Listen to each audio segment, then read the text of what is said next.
All right. Looks like we're live. All right. What's going on, everybody? Should be able to post in the comments here. I believe all the YouTube comments flow through, but I should probably click that on as well just in case. Let's see.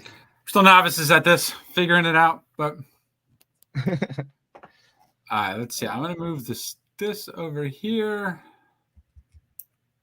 And then shit. What do I do? I hit the present button. Is that the If you would like to present, yes. Yeah, well, I'll start with some keep it. Let's see. Sharing screen is easiest. Share screen works best on a good computer. I can kick you to the side or kick us both to the side, or you can just talk and have your screen share, either one. All right, let's see. So I want a window. All right. What's going on, Marie? What's going on, David? What's going on, Greg? Throwing that up there. Move this around a little bit. I don't know what I'm at. Okay, cool. What do we got? I'll give it a few minutes, then we'll get rolling. From an agenda perspective, plan here is to do a little bit of keep a searching for A2A flips, and then just open it up for some Q&A. We got Memorial Day weekend sales, so don't want to hold people up too much here. Got some sourcing to do, and then back to school is God, it's crazy. It always seems crazy because you got to start sourcing back to school before school is even over. But at least my kids' school. But back to school, and I forget what else we said. I think there's some questions sent by Sean and Steven as well. Yeah, we got a lot of the West Coast people that are still working. So if they sold more Amazon flips, they wouldn't have to work. So. Yeah. Let's see. Yeah, it's time to be buying backpacks and back to school stuff. But okay, so I'm gonna go right into doing some Amazon flips. I'm not going to dive too deep into all the specifics. We've already done a few of those. We have those recordings. We can sort of link in the comments. So I don't want to spend all day, but I will do quickly. Minimize that screen. I tend to play with my settings, but sometimes week is the one I use the most. But if I want to see something, I guess just to take a step back, I go to Keep a Deals. That's where I start for most of my Amazon flips. And then you configure here how long you want to sort of monitor the drop. I tend to do a week. Days will give you more drastic, quick drops, which can also be really good. And even all or 3 months can give you more of the staggered drops. All flips can be good. Sometimes, the seasonal stuff, they'll start to lower the price. And next thing you know, if you were doing a week drop, you might not catch it. But if you look at an all or 3 months, you might catch something. And those work good, like seasonal, like snow boots or something. You can sometimes find, $150 snow boots for like $15 to $25 in the summer that have been like not drastically, but gradually declining.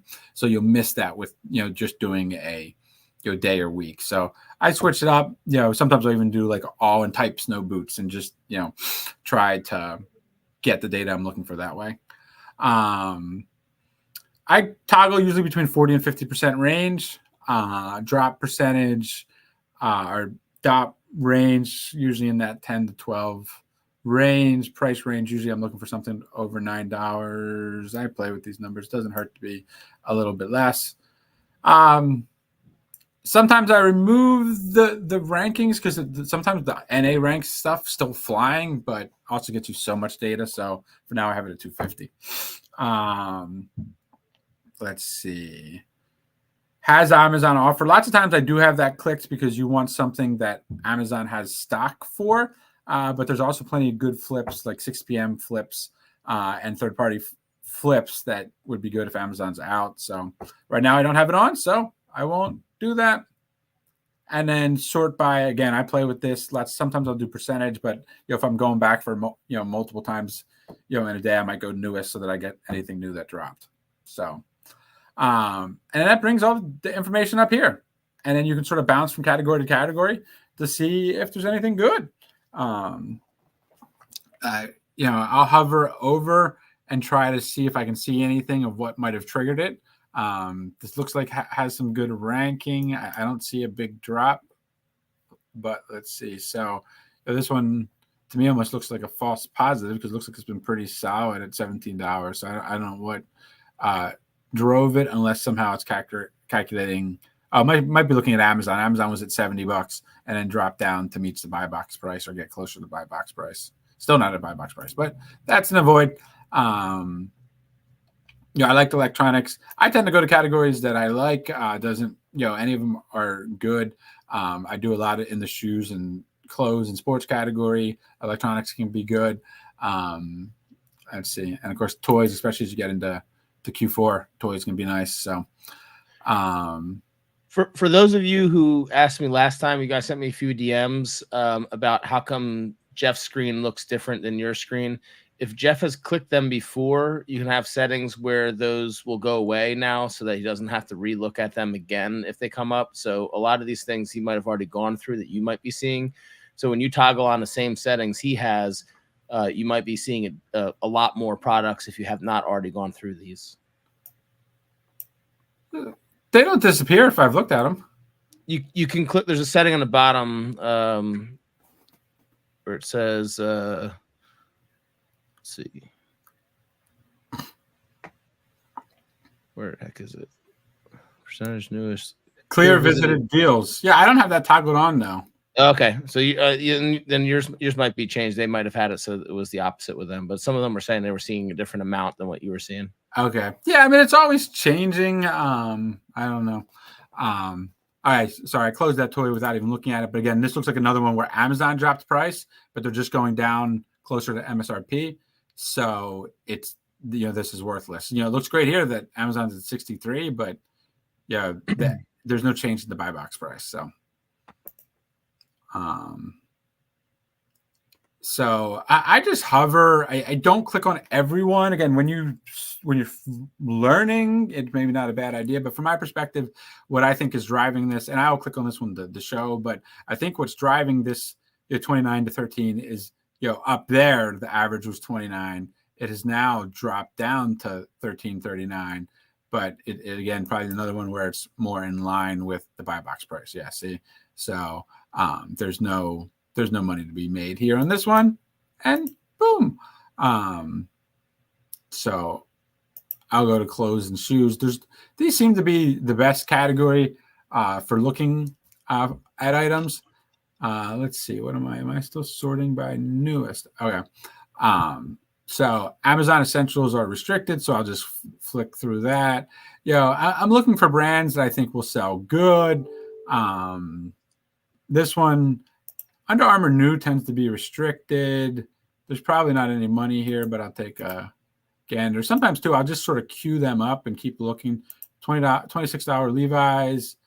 Levi's is restricted, so this would not even be. I think everybody's hard gated in Levi's. 55 to 110. Again, this one looks like another one where it has some history at the higher price. And it does look like as of late the buy box was at that price. But it's still not one that I'd probably recommend. But hey, I'll fling it on there. Let's see. I'm just flinging them out. I don't know if flinging them is the right word, but putting them out there and then I'll dive into it. Amazon Essentials.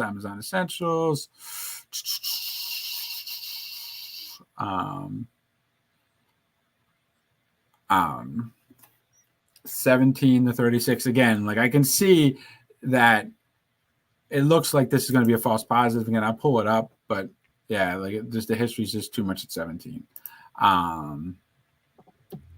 Let's see. I was looking at this one a little earlier. This one looks like it has potential. So now here's one that has a nice history at 100 and then recently dropped down to 50. I don't love that lower history down there, but we'll dive a little deeper. It's also a oddball size, which will be a good one to discuss. So just take a quick other gander and then I'll look.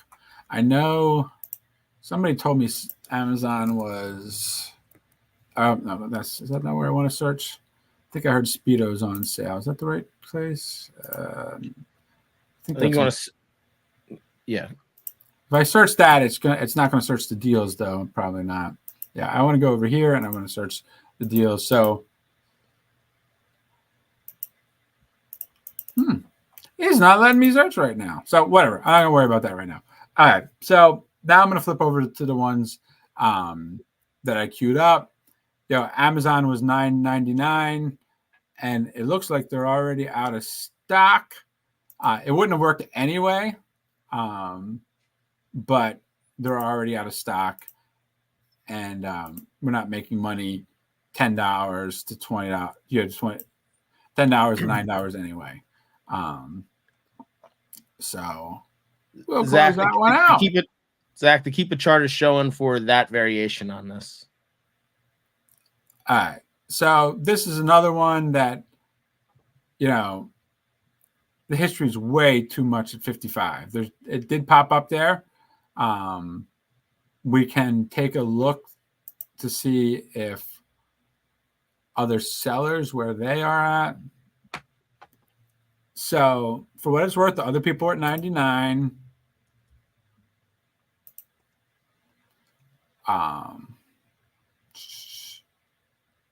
So if I do, I don't know why I got both of these on here. I got Rev Seller and there. So you got a $20 profit, 38% ROI if Amazon reverts back. For what it's worth, you got a good history over here at 105, but you got a long history here at 55 that worries me. So from my perspective, I'm passing on this.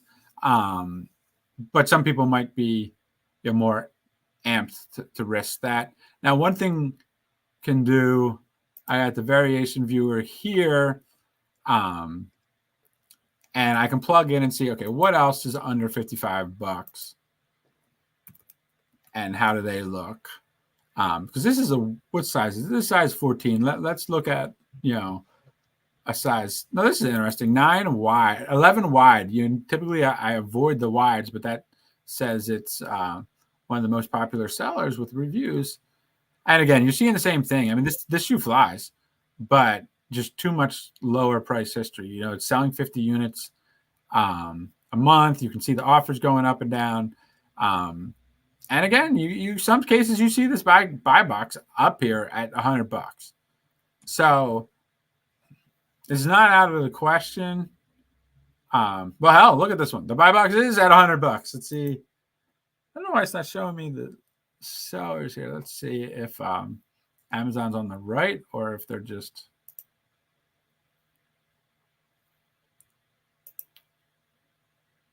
I'm going to refresh.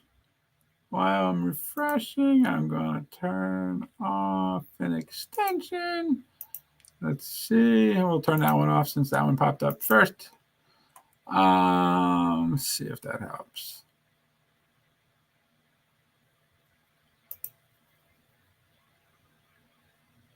I, of course, can't get this to clicks, so I'm going to just check another size.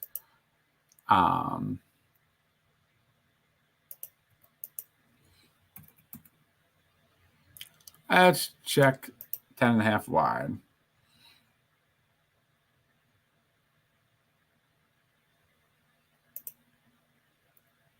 Miguel, one of the reasons you might not pick the wides is because typically when you go outside the norm, they're not as quick of sellers. Sometimes they are, sometimes they're not.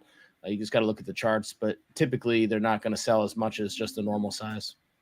Yeah, and I think what we're seeing here, for what it's worth, is this might be a shoe that does well in the wides for whatever reason, because the wides are definitely selling.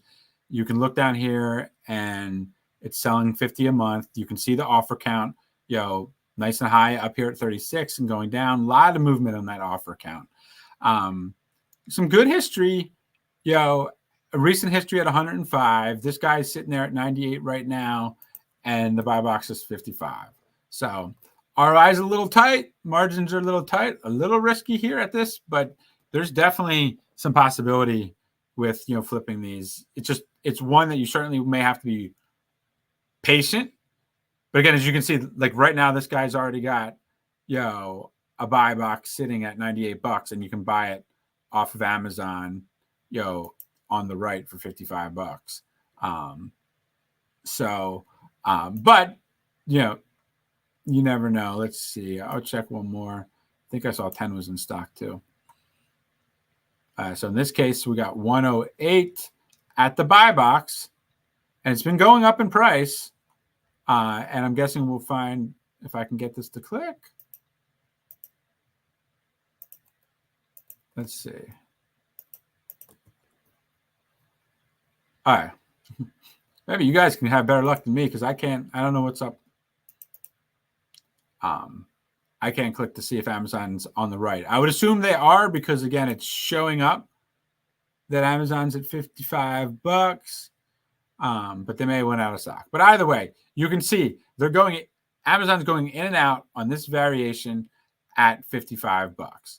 It tends to sell around 50 units per size. That's this the yellow line here is at a child ASIN level. So these are selling close to 50 units. It's also backed up by the fact that offer count is falling pretty rapidly.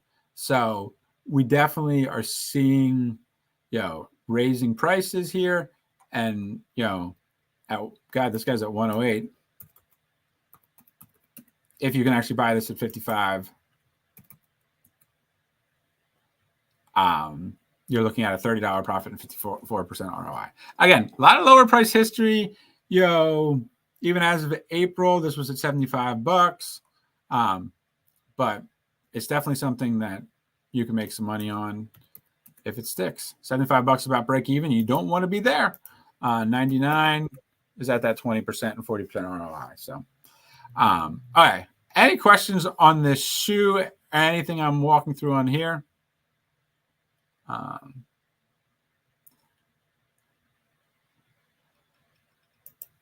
I see that question, Miguel, about the wides. I think we already asked that, but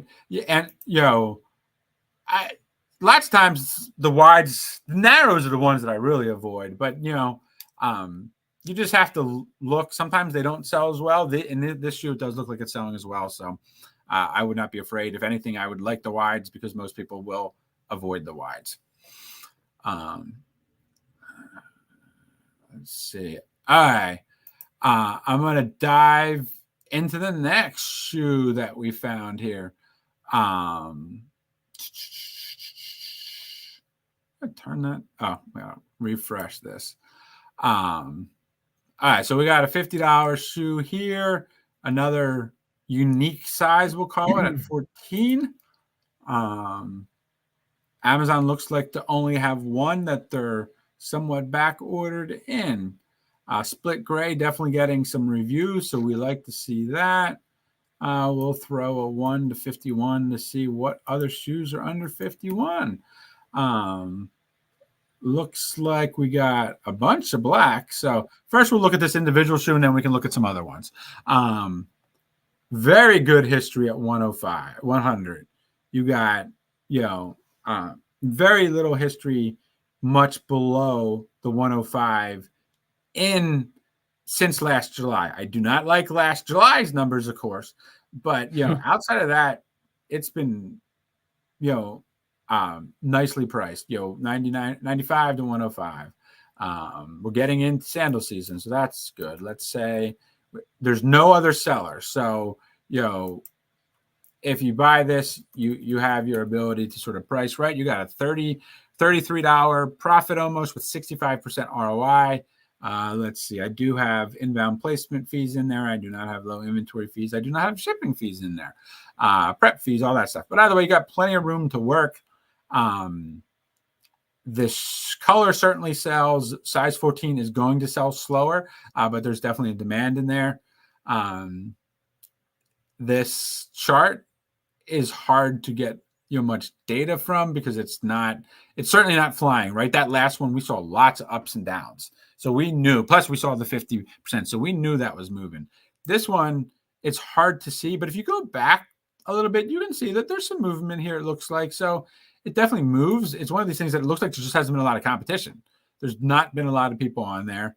And again, we're just about to get into the sandal buying season. So I definitely think, this would be a winner that somebody might want to get. I will throw this in the comments. But to me, there's definitely value there in this item. You got the good selling color. 29 reviews in a color. This shows since essentially the past year. That means it's moving pretty damn good. We'll take a look at some of these other colors real quick. I'm gonna stick on the black split gray and size 11. So this one I don't like. You got a third-party seller with 88 units. So this is going to be a no-go. And you can see the chart sort of agrees to that. I see some of these wholesale guys that I know, they're probably like parallel importing some of this shit.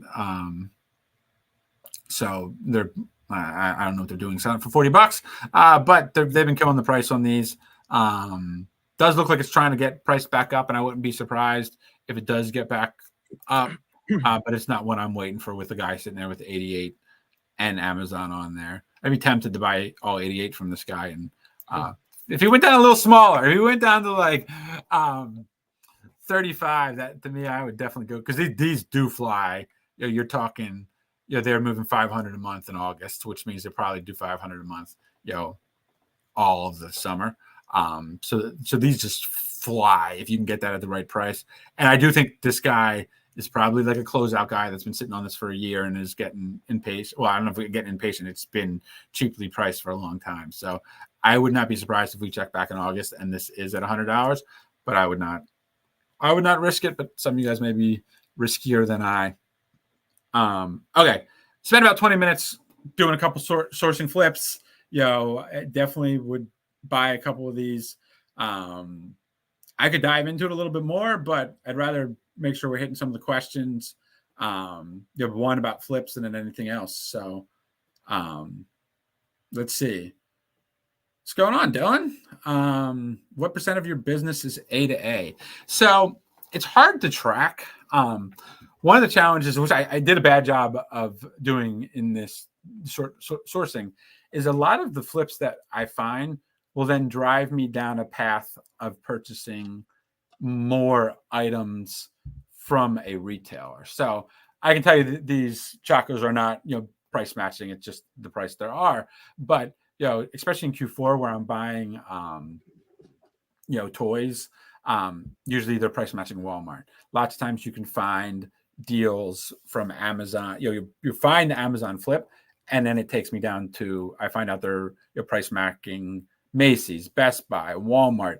And so I end up, even though the AZ flips might sit in a 5%, it might lead to an extra 10% of spend in other categories. I do a lot of Lego holds as well, where I purchase Lego and let it sit for 6 to 9 months.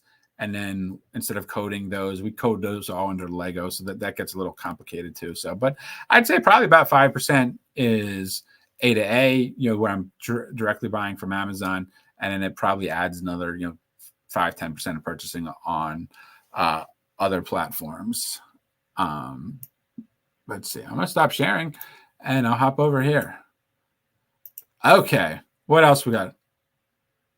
I'll pop them up as we see. Yep. How long would you hold the shoes before liquidating them, if ever? It really depends. And it's hard, especially because, I have 7,000 SKUs to manage. But it really is a item by item, determination. Sometimes you will pull up sometimes flips just don't work, right? It looks like a momentary price drop, and it's a permanent price drop. Like it just, there's risks with it, just like with anything, right? But so sometimes you cut bait, and really I try to evaluate, yes, and I'm not, especially for Amazon flips, I'm not going to do anything major prior to 90 days, but right around 90 days, then it's okay. Has the price not changed at all? Did I misread the market? Was it not a temporary price drop, but a more permanent price drop. And then, move on. I mean, sometimes I feel strongly, and maybe it's the wrong idea, but I'll recall things and sit on them until it finally gets to the price I want. But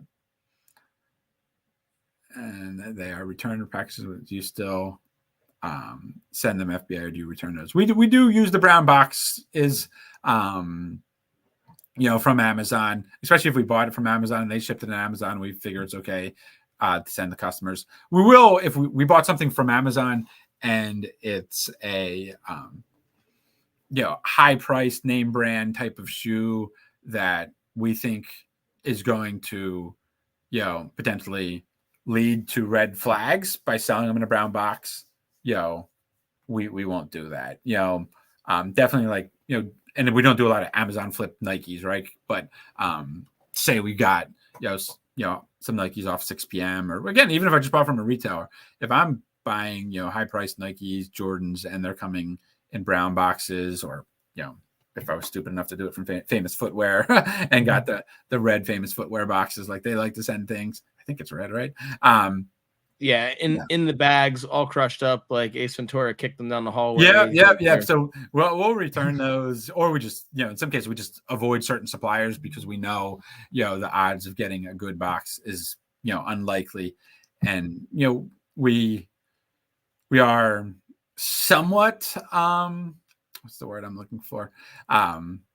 Careful. I know a lot of people they don't care. They'll just throw anything and everything in a brown box. They'll RA, Nike factory stores with the cut boxes, and it works. Again, at the end of the day, it's a risk-based decision. There's no way around it. You send a brown box, you're going to have a higher inauthentic rate, which could lead to more brand reviews, could lead to suspensions.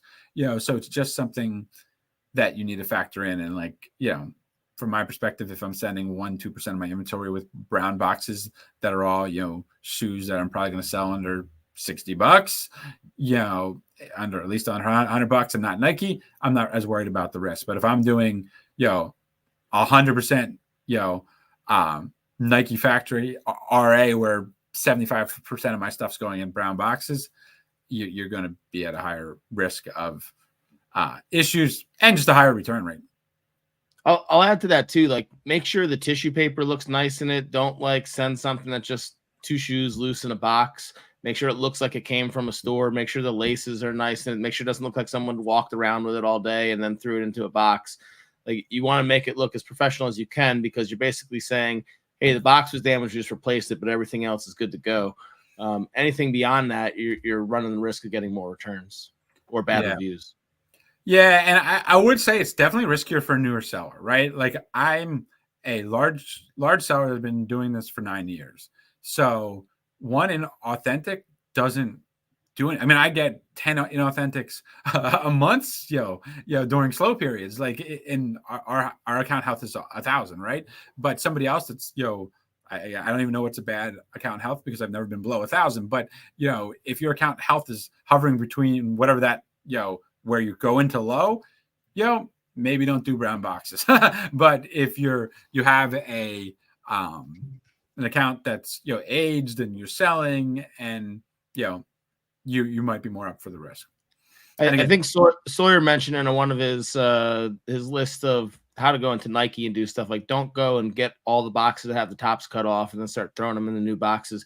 It can work for some of the lower cost shoes, but when you start getting into the more expensive stuff, you're just asking for problems, because people either want the box, or they're immediately, red flags are going to go up, and they're going to assume that it's an inauthentic, and you're going to have issues with them. And a lot of the people that are getting the stuff at the outlets, they're going to look to see if it's got the tag on it that says that it has a defect or it's some other issue with it, because some of those do go to the outlets. Yep. Let's see. We got price matching. Interesting, they said. Go through. All right, sales weekend question. All right. During key sales of the month. I mean, it certainly can depend. I mean, I did, on Twitter, I did, what was it, a couple weeks ago, I did the 100K challenge, where I spent 100K OA in 24 hours. So I definitely will, spend a lot in a short period of time. And I forget, I saw it on Twitter, somebody the other day saying don't set daily sale goals, or spend goals or whatever. And it does make sense that yes, we will hammer different sales. But because I have a large team, if you're talking my individual spend, mine's definitely just spattered around, a few days, because lots of days I don't even source because I'm dealing with higher level issues with managing the teams. But from the team perspective, we end up being fairly spread out just because, I got anywhere from 5 to 10 shoppers shopping for us, and somebody in their specific category may find a great sale on a random Wednesday, and other people you'll do it on the weekend. And of course, some of my guys might take off this Memorial Day. So it really does vary. But my personal, especially just because I have limited time where I'm sitting down and doing OA sourcing myself, I usually find a good sale and then hammer it. Bowser, I'm not sure what you're asking here. Are you saying that somebody ordered something from you and it's sitting there because they're unable to obtain their credit card information? You might have to chime back in. We'll circle back to you. Yep. Told 250. And some of the things we talked about too that Jeff does is he also has rental properties that he has, and we told that we'd open up to that as well. If you have any questions about moving money into buying properties or just properties in general, or really anything that you can think of with investing, credit cards, financing, all that kind of stuff. Yeah, and I'll talk a little bit about. Can I send as far as my son? Hell no, I cannot. I don't think he meant to send it that far. I posted a video the other day, I think that was last night, of my son, my 8-year-old, sending off a large jump skiing, and yeah, he sent it very far. I do not go with that distance. He's light though. He carries further. Yes, and he doesn't break as easy. I've had my share of injuries, so let's see. I think we got one more, and then I can even dive into some other stuff. So net margin ROI you buy, for example, grocery zero runs to sell 1,000 times a month. Yeah, I mean that's a really good question, because a lot of people, want a straight answer of like, what is your minimum net profit and what's your minimum ROI, and you can't you have to be flexible with that. Like, I rarely buy shoes without a profit of $20. It's just not worth the trouble. The returns are so much and they eat into it so much, and you have a higher risk of just items not selling. And we'll make exceptions, again, sandals, and if it's a woman's boot, those tend to have a much higher return rate, so I'm not making an exception. A pair of athletic men's shoes, okay, maybe I'll take a $15 profit, especially if I have some prior history to show that the returns don't eat into it. And then as you get into the stuff that I'll take a lower ROI on, we will, rarely will I go below 20% ROI. But again, even ROI is tough. It's what is the profitability?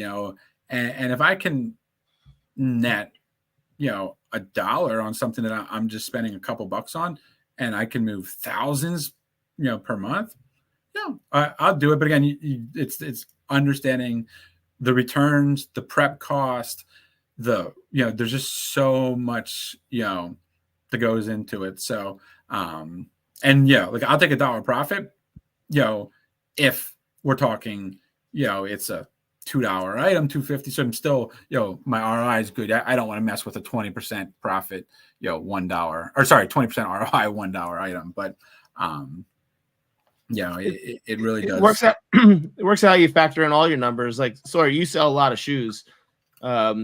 You obviously have a number figured in where you have the percentage of returns figured, so that that, okay, and I go by a lot of profit more than I go by ROI, but at the end of the day, you're going to have X percentage of profit. So if you're shooting for that number and that you have no returns factored into it, then you can go with a lower, percentage and still end up at the same number.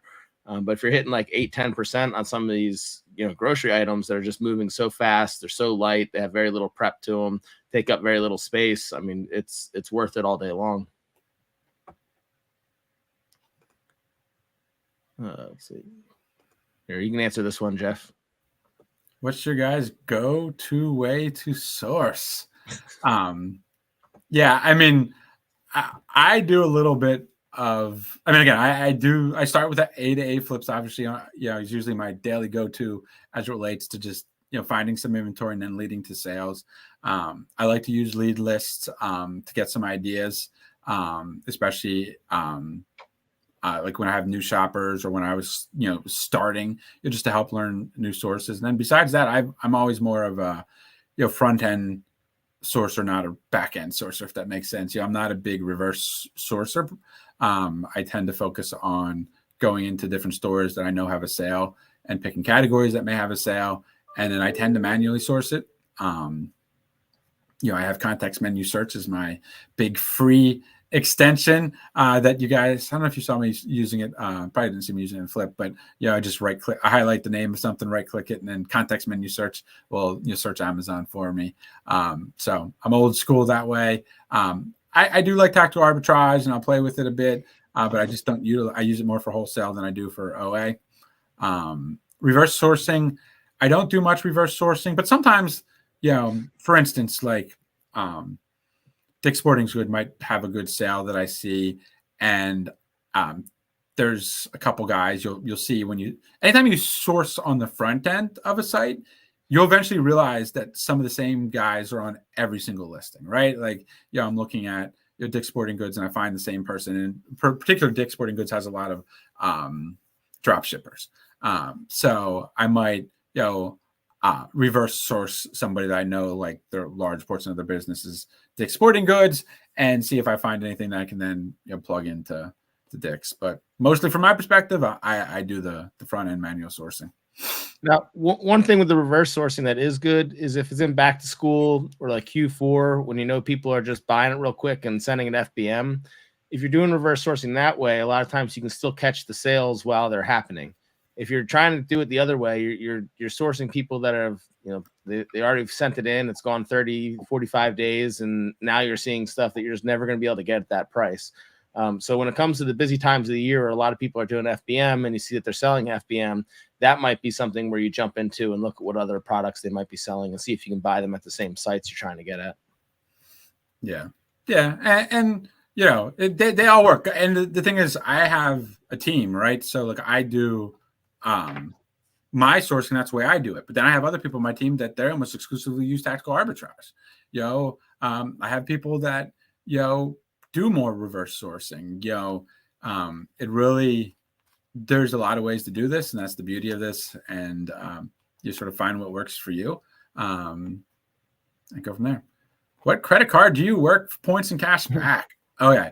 That's a good question. And really, it raises a bigger question, which is what's more important, or what do you need most? Because, from my perspective, lots of times more important than, especially at my scale, I got so many points and cash back, it don't matter. But what matters is the credit limit. I want to be able to max out my credit cards. Also, maybe you have one that you want, that has 0% APR or whatever, and you can utilize that. But from my perspective, my favorite card is an Amex gold or platinum. We have the platinum, but and the Capital One Spark card. And I'll talk about both of those and why they're my favorite. So the Amex one is great because our limits. Our platinum card, I think we have a $750K limit, so we can put boatloads of money on that. And they're flexible. They're very flexible too. Like, they give you a limit lots of times, but they let me crush the limit lots of times. Now the platinum and the gold are sort of like, what is it? It's no preset limit and it grows with you or whatever. So whatever they set, like 750, that will go up and down as I sort of prove that I can handle it, I guess. But like, I also have a Marriott Bonvoy card. Amex, and I think the limit's like 25K, but they'll let me go 50, 60K on it before they get nervous and start like blocking my purchases. So for the Amex Gold Platinum, the rewards aren't that great. It's only 1% cat or 1% rewards that you get back. You can use it on different travel partners, or you can just turn it into cash, I believe.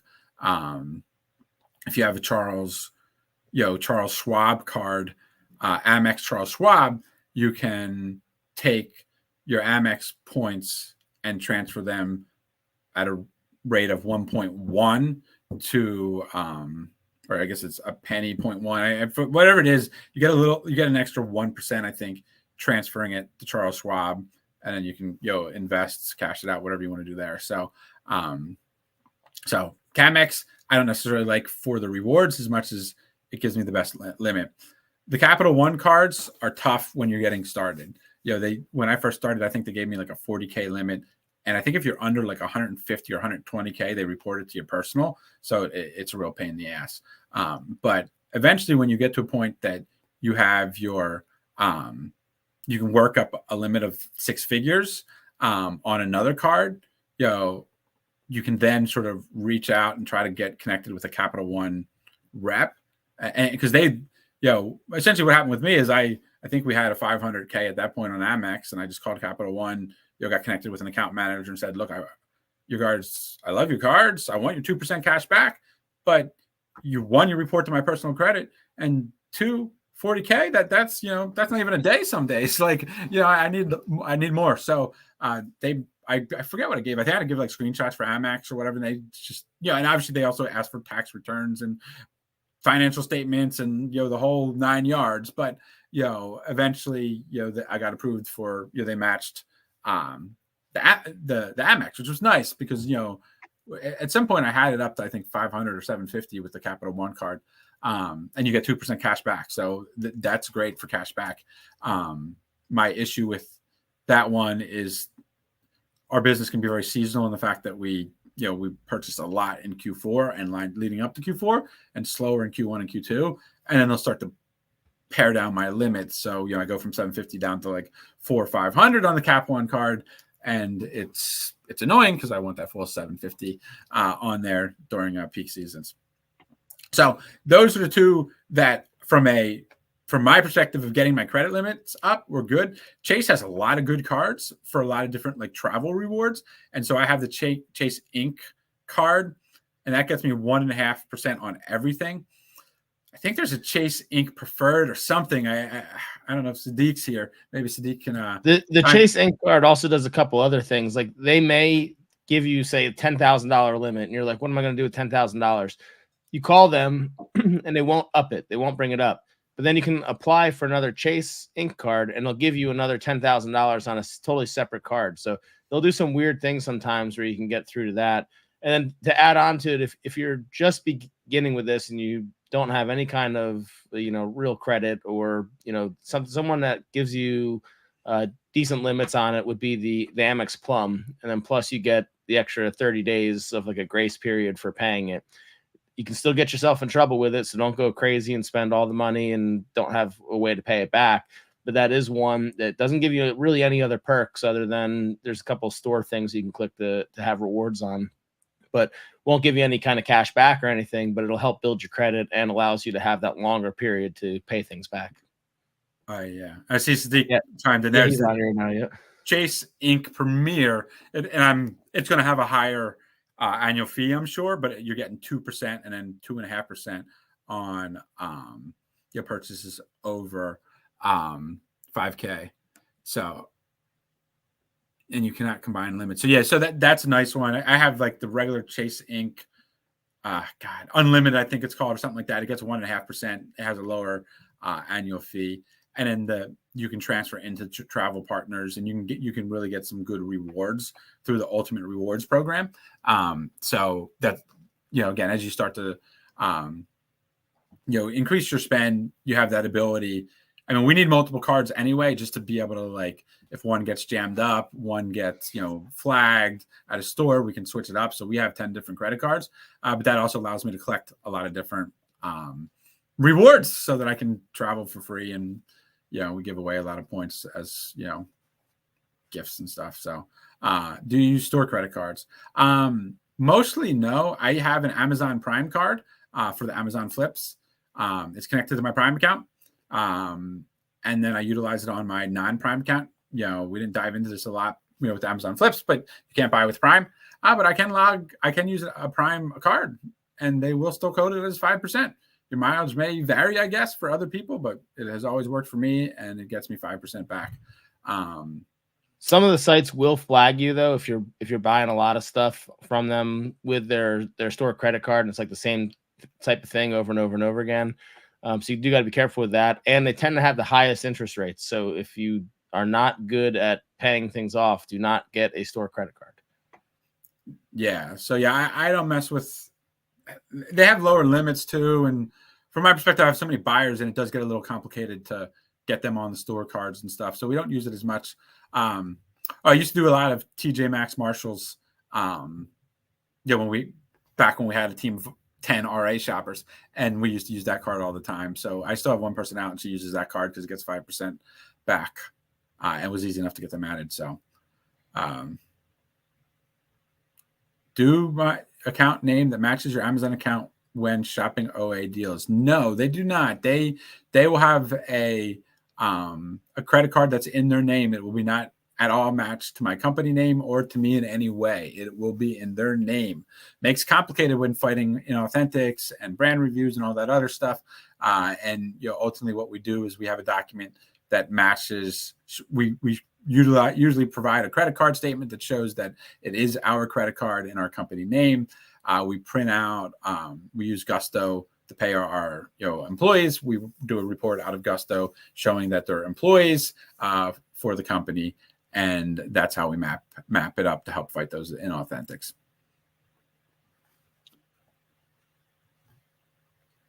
Yep. Yeah. Profit lower than $15. So I did a good post on Twitter about the cost of returns. That might be a good one to take a look at. My Twitter handle is what Jeff sends it. But in general, returns are expensive, and returns on shoes, we average, I think, 20 to 25%. I haven't looked at the numbers in a little while, but it's easily been 20% of our business is customer returns on shoes, not across the board. We have an 8% return rate across the board. A lot of that driven by that damn 20% in shoes, since that's one of our heavier categories. The quick summarization of it. Sorry, go ahead. Right, okay. I was gonna say a quick summarization of it is when you get a return back, that money, you get that shoe back, and now you can go and sell it again, but you're not getting the fulfillment fee back. So it's something that's gone. Like this, they've already fulfilled it. They've already done their part of it. Now you're gonna have to pay that fulfillment again. So the more times that you get returns, the lower money you actually make. So when you look at the true cost of products that have a lot of returns with them, it is mind-blowing how much you can lose on it, or break even, or hopefully you break even at least on it. But a lot of these times, you can get stuff like Jeff was saying with the narrow shoes. I've sold a bunch of them, and they have had the highest return rate of any of the shoes I've sold, other than maybe kids' shoes. And it's something I don't want to sell any narrows again, because I lost money on it when you finally look at the numbers and see how many times they return. And when you're in a busy time of the year, you don't pick up on it necessarily right away. And then all of a sudden you're like, geez, like this is just an awful product. And if you have a lot of them, then you're really stuck with it. Yeah. And that's exactly it. It's just, we've determined that gives us the best chance to maintain a level of profitability after. Can you make it at 15? Sure. Especially if you're not running a team like me, right? So I have, my person buying that shoe, and for what it's worth, my minimum ROI and margin requirements differ when I'm making the purchase and when somebody else is making the purchase, especially if I'm making the purchase and getting the cash back, because my shoppers got to keep their own cash back when doing the OA purchasing. So that's where I may flex that. But again, we slide down to 15 too. That again, it's just it's something that's important to understand. If you're buying $8 profit shoes, you're not making money. Almost definitely not. The returns are just too high and too much of a higher percentage to deal with that.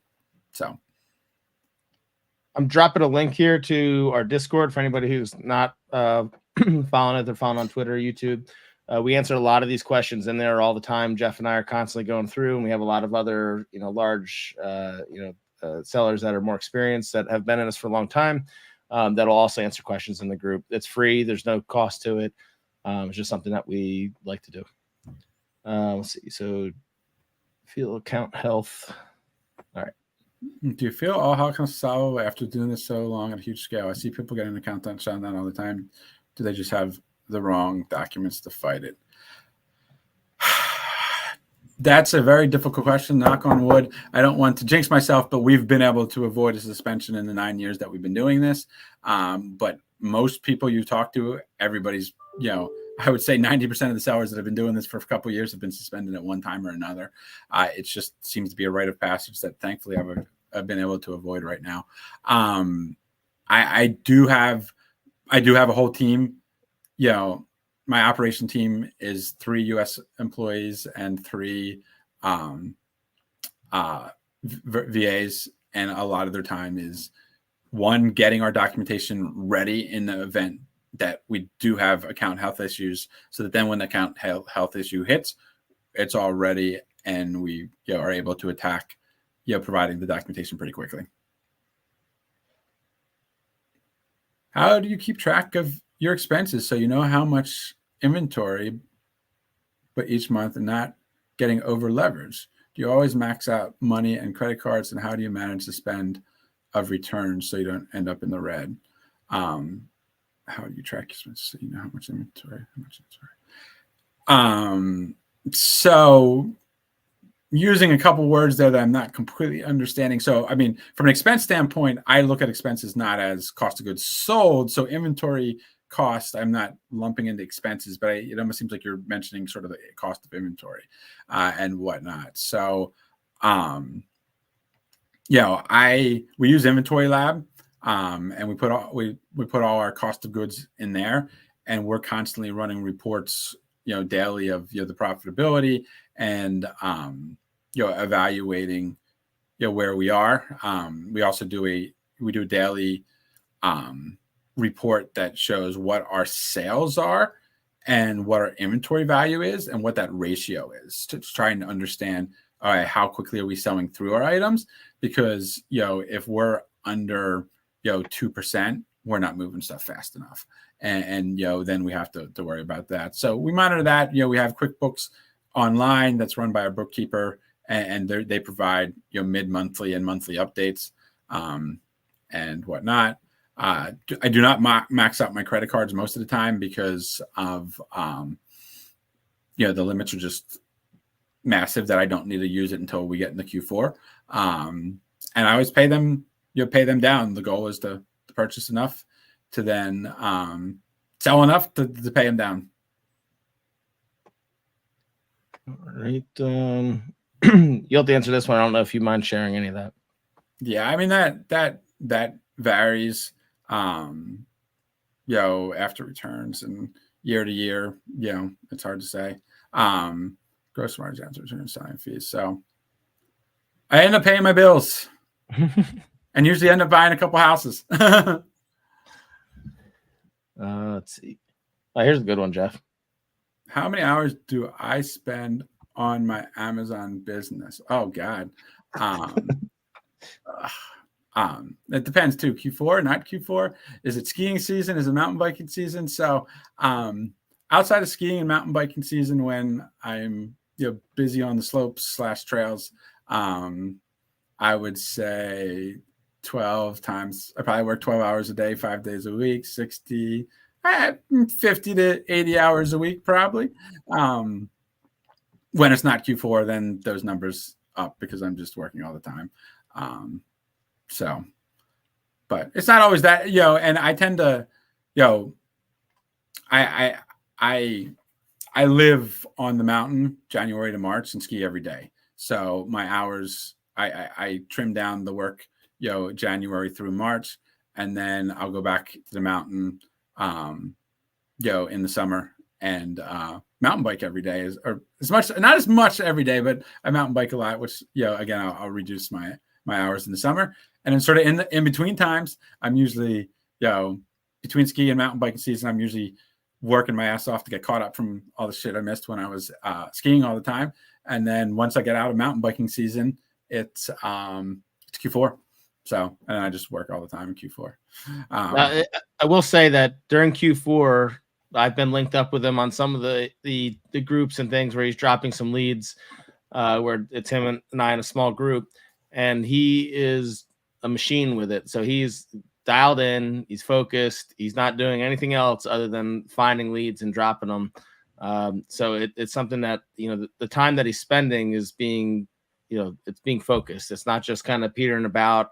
He's not going onto a random site and just trying to figure it out. Like he's got a plan. I've got you fooled because I'm very bad at focusing, but but Q4 does focus me a little bit more. I don't know.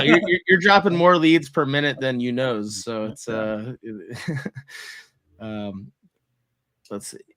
Miguel, thanks for joining on to the Discord there. Let's see. Long time RA, transition to OA. It's been. Yeah. So if you're doing RA, I mean, a lot of the same places that you're going to, you can still buy doing OA. If you're, buy some of the same products that you're used to knowing, don't go crazy because you can't find a lot of leads. Don't go and buy 50 of something that you don't think is going to sell quickly. It's better to, learn those sites and just continue sourcing them. One thing that, Jeff's talked a lot about and I have as well is if you're starting doing this, learn a site, like pick a site and just do that all day, a few hours a day at least, like just find out the sales, even if you're out of money on it, keep sourcing it and figure out how the sales run, what things are good, what types of products and categories you can get into on those sites. Learn everything you can about maximizing your profit on that site, and then go to the next site and learn that one and keep growing that way. Yeah. Again, I'm an advocate for lead lists for learning, and we subscribe and still purchase from them, but they can tank quickly. But it's a great place to, like, when you have no idea, just see what the lead list says. You'll learn, you get to find rabbit trails, what sites are having sales. You get introduced to new sites. You can usually find one that you might have a deal that you're paying $50 for a month. And if you look at that every day, the lead list got to be pretty terrible if you don't get enough knowledge out of that $50 and then cancel it because it'll go up to $150 a month, or it's providing enough value, continue to use it. But, that to me is a quick investment of at least helping learn some ideas and linking up with some other sellers that are in the same areas, like same spend area as you. If you're spending 5 to 10K, find other people in that same category and see how trade stuff, so that, hey, now maybe you're both sourcing up to 10 to 15, whatever. The best thing to do with those kind of, when trying to find people like that, is look, whether it's our Discord or somebody else's Discord, look for people that are active, because you don't want somebody that's not active to be in your leads group with it. So someone who's posting a lot, talking a lot into those things, that's who you want to be getting. It doesn't matter if they live in the same state or anything else like that. You want to make sure that they're at least going to be posting things and be active in whatever small community that you're building. That's the wrong one. Sorry, scrolled up there. So Zach, if you dig deep enough in terms of service, it'll tell you that it is against terms of service to use ungating and then return stuff. It's also a little unethical to do those kind of things, but that's a separate question. But yeah, technically, not sure how they would find out, but if they did find out, they could, just remove you from being able to sell on Amazon. Yeah, and I especially wouldn't buy something and then cancel it before it even ships, because part of what they do check for is to make sure that you have a delivery confirmation. But yeah, I would not. I mean, we really try to avoid canceling in general. And part of the reason of that is that's why we have so much trouble with cancellations and trying to order things, is because when a store sees somebody doing that, they now have all these things in place to make it so that they don't have those problems and have those fraud alerts. And they don't want somebody trying to sell at FBM and then realizing they can't sell it after 30 days. Your credit card's about to hit, so they return a bunch of stuff to the store. Be intelligent with your buys and ungate as you need to. If it's a good enough product, you're going to buy at least 10 of it, and you can get ungated. You can also do a lot of ungating with the Amazon flips, which makes it a lot easier to ungate products as you go through.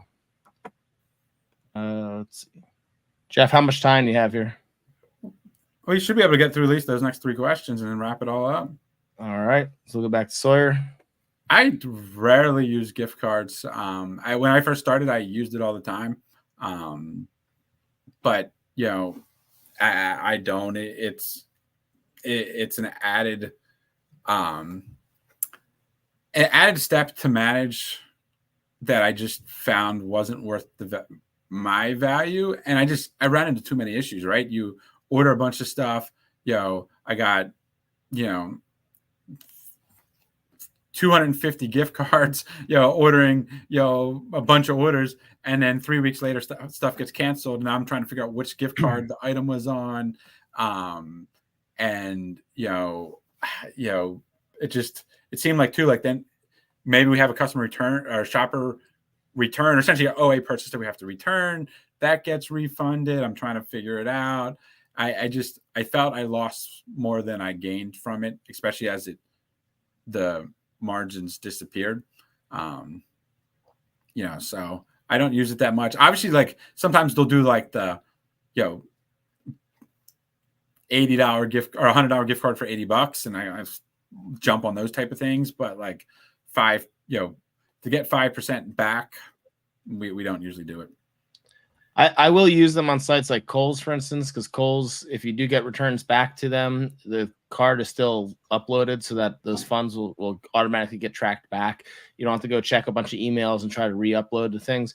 I can't remember what it was, like either JCPenney or Macy's. Like if you use a gift card with them, it's great. The gift cards were high percentages, but then they won't refund you a gift card or send you any other money. They'll cut a paper check to whatever location you sent stuff to. So all of a sudden your prep center ends up with a paper check for the difference, and you have no idea that they sent it. It's a mess of the system. So I try to make sure that if I am going to use the gift cards and I have the time and the forethought to get them, then I'm using them on sites that I don't have to spend a whole bunch of time tracking everything for them. Yeah, and at times too, like from my shoppers do the bulk of my spend, at least outside of Q4, and so managing it with shoppers is just a whole added complication. So just don't use it that much. Let's drop this one. What metrics you use to determine what to spend on and when to stop spending so as not to get over leveraged? Yeah, I don't. I spend until I can't spend anymore. I'm not worried about that for what it's worth. But it helped that the first 2 years of my business, I had a day job, and I had a day job that paid me well, and it covered all the bills. And hell, my wife didn't have a job, but I shouldn't say she didn't have a job. She was helping with this business and raising 2 kids under 2. So at this point, it was all extra money. So that's how we sort of grew. And then we got to a point that, we've taken enough out of the business that whatever we can spend, we'll spend, and just don't really, it's rare that, we buy inventory that we can. And again, we're looking at what is the 2% you're talking about? That might've been where I was looking at. Every day I run the report of what my total sales were and what my total in-stock inventory is. And then I look at that ratio so that I know, like, hey, if my sales are less than 2% of my inventory, I'm just not selling inventory fast enough. So, I'm looking at making sure that that's in a target.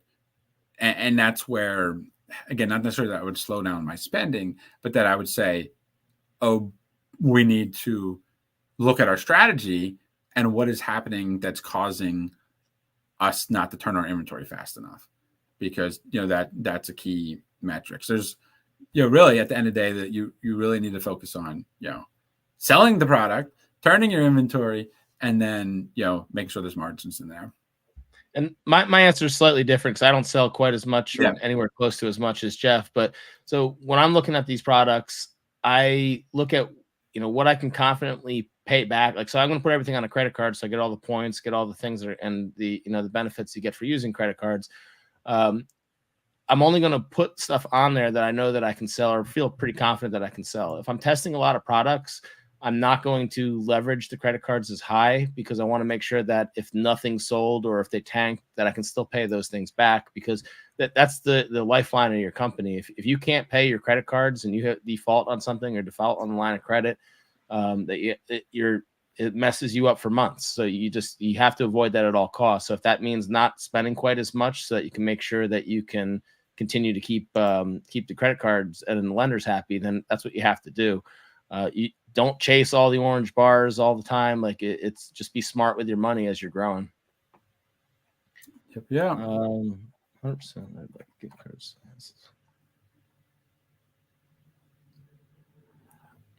You got a bunch of them too, Sawyer. And the at least yours told you. Mine didn't tell me. I found out like 6 months later, after I'd switched to a different prep center. Well, I'm sure they got a bunch of junk mail too that they may not be opening to even realize they have your gift card. Yeah, probably. And again, there's that one particular one had just switched from doing all their own stuff to then having 53 people in there. They had enough on their plate to then have all that added to it. It was just probably going to be a mess if it even showed up. You want to talk? Oop.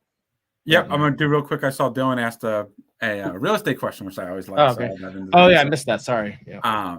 So yeah, all short-term rentals near the mountain. Yeah. So I have our properties are either at the mountain or they're at the beach. So we have a couple beach houses and we have 7 mountain houses, and they're all within 15 minutes of the resort. We have a handful of them are ski on, ski off, or within a mile of it.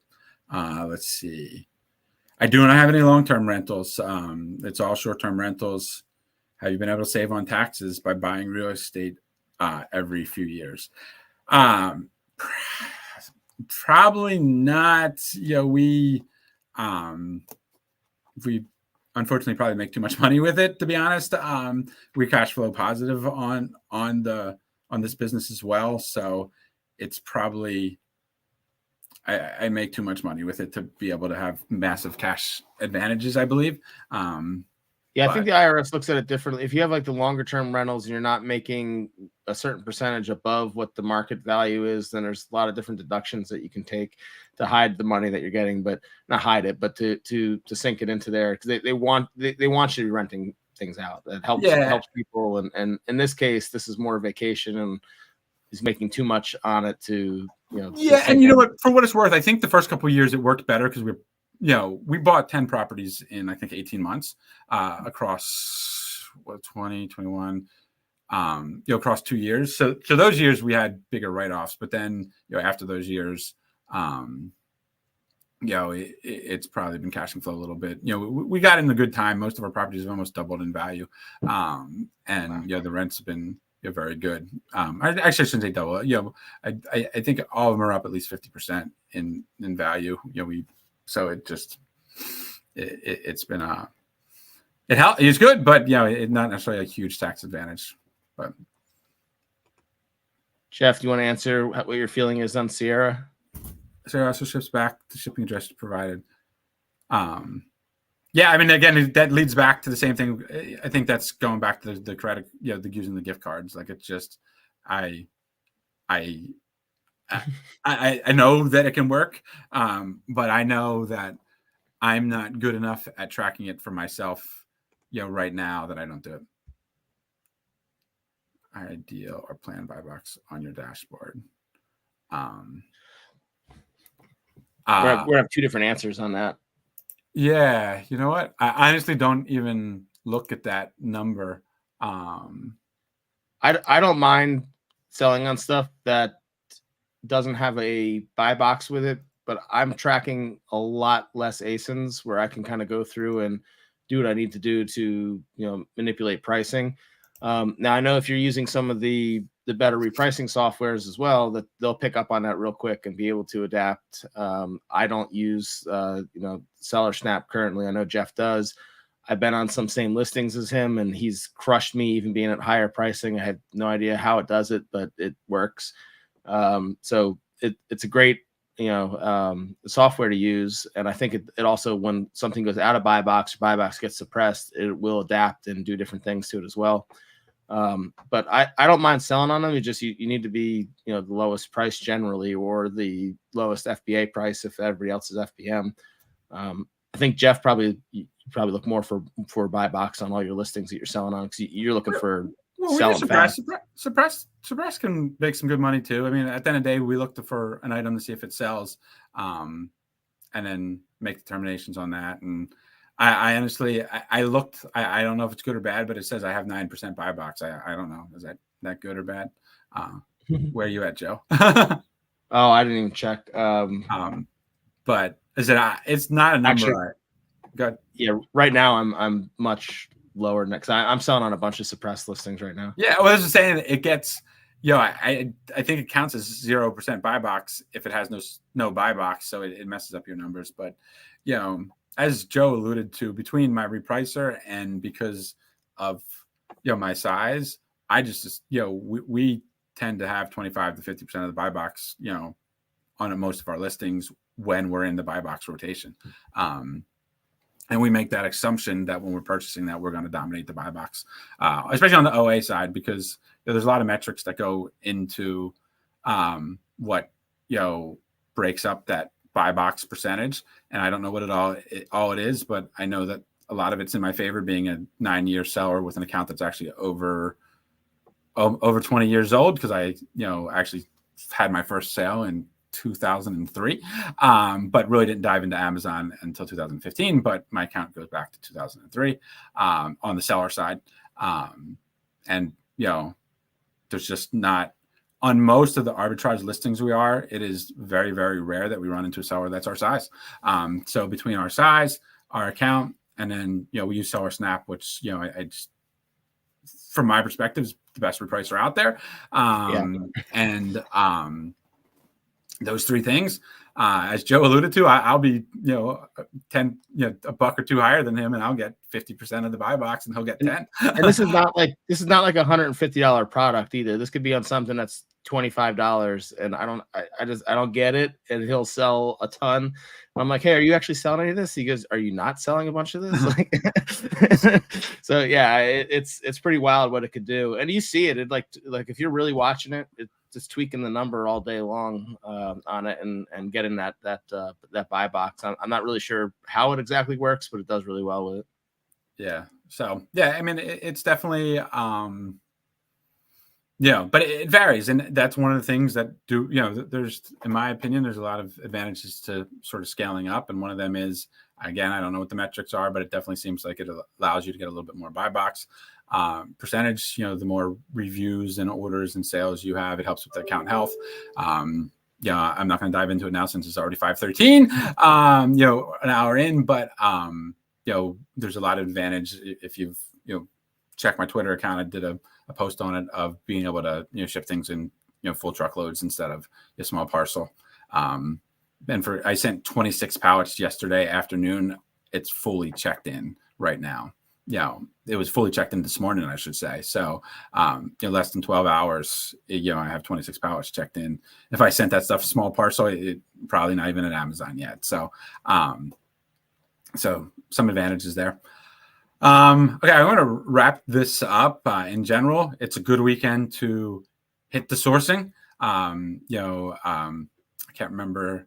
I felt like somebody asked that question, but yeah, I think it was Dylan that, this is a good weekend. You can really ramp up your spend on some of these sales. So keep an eye out. A lot of the cashback sites will probably do some deals.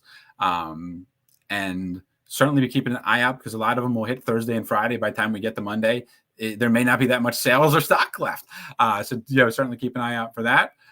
Keep an eye out for back to school. We are, starts to ramp up in July, and we're at the end of May. So this is the time to start buying and ramping up on that stuff. Outside, I'll answer this one. Russet for its versatility and Purple Majesty for its creaminess. I love it. Outside of that, if you're not in our Discord, certainly check it out. I post, as well as if you guys are familiar with Saul does runs a paid group that focuses on Amazon flips and other OA, and he posts some stuff in there. We have a couple other people that post some flips, so we post some Amazon flips on there and try to provide some teaching there. So definitely want to check out that. And then we'll post, I guess, in the Discord as well, a link. I saw, hope I didn't miss a message from him, because he was talking about potentially joining, but he's running, him and Chris Grant are running an A2A challenge. And I trust, Chris Grant and Saul very much, that I would recommend if you're looking to learn a little bit more about A2A. And my limited flips and 1 hour meetings once a week aren't enough hitting it. Definitely check out their challenge. It starts on Monday, so you're running out of time to sign up. But I actually, I think I've talked to a few things, but I use Chris Grant's OA challenge to actually train my new OA shoppers. Instead of at some point I need to actually probably create my own videos, but instead of doing that, I just hand off what Chris Grant has already provided that I paid for, and train.